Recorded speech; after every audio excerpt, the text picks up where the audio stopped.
me, RHOVIE, and welcome to my first vlog.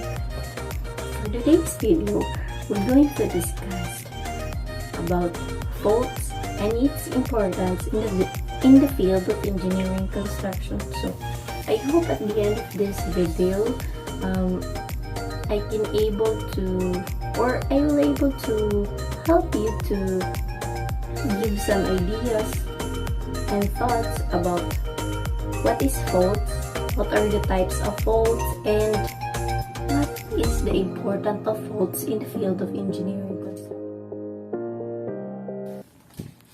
What is fault? In geology, fault is a planar or gently curved fracture in rock of Earth's crust where compressional or tensional forces cause relative displacement of the rocks on the opposite side of the fracture. So in some instances, the movement is distributed over a fault zone composed of many individual faults that occupy a belt hundreds of meters wide. The geographic distribution of faults varies. Some large areas have almost none, others are cut by innumerable faults.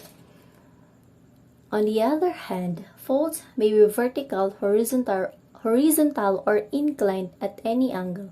Although the angle of inclination of a specific fault plane tends to be relatively uniform, it may differ considerably along its length from place to place.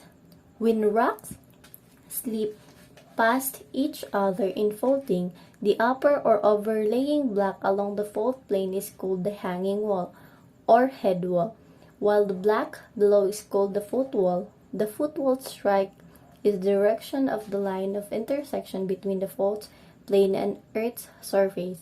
The dip of a fault plane is its angle of inclination measured from the horizontal. Next is the types of faults. Faults are classified according to their angle of dip and the relative displacement. There are four types of faults. Normal deep slip faults are produced by vertical compression as Earth's crust lengthens. The hanging wall slides down relatively to the footwall. Normal faults are common. They bound many of the mountain ranges of the world and many of the rift valleys found along spreading margins of tectonic plates. Rift valleys are formed by the sliding of hanging walls downward many thousands of meters, where they become the valley's floors. A block that has dropped relatively downward between two normal faults dipping toward each other is called a graben. A block that has been relatively uplifted between two normal faults that dip away from each other is called a horst. Second is the reverse deep slip fault.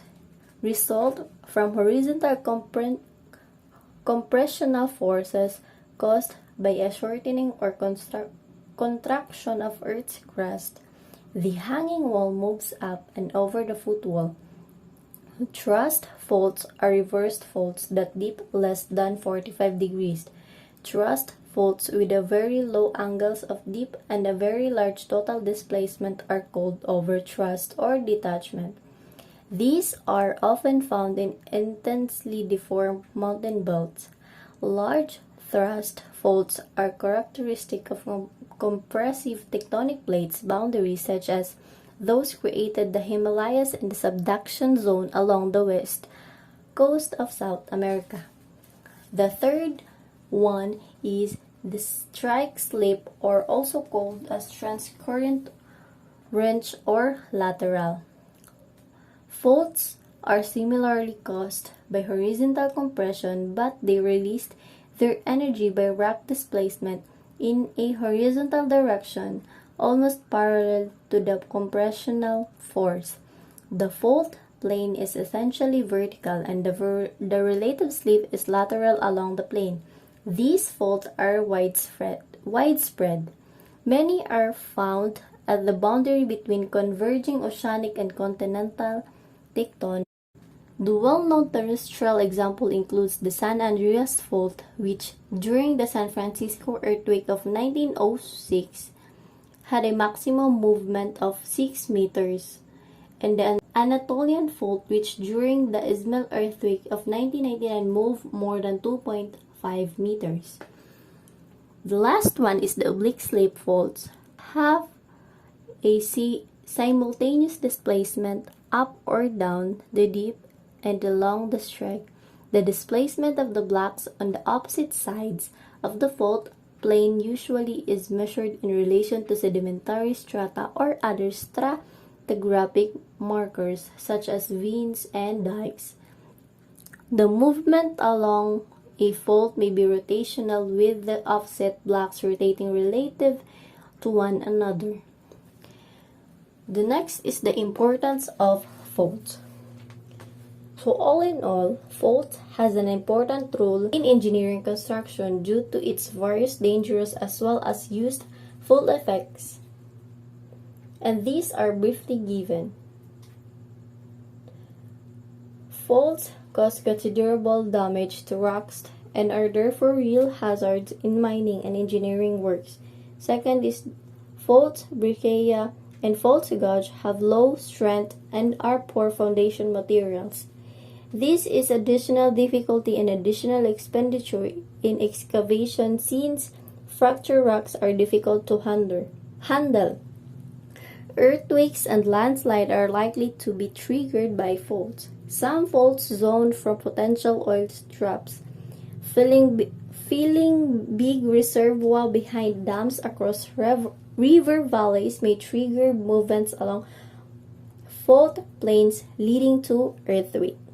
The most important thing is that to provide an earthquake-proof structures, it is necessary to have a knowledge of the location and earthquake potential of faults.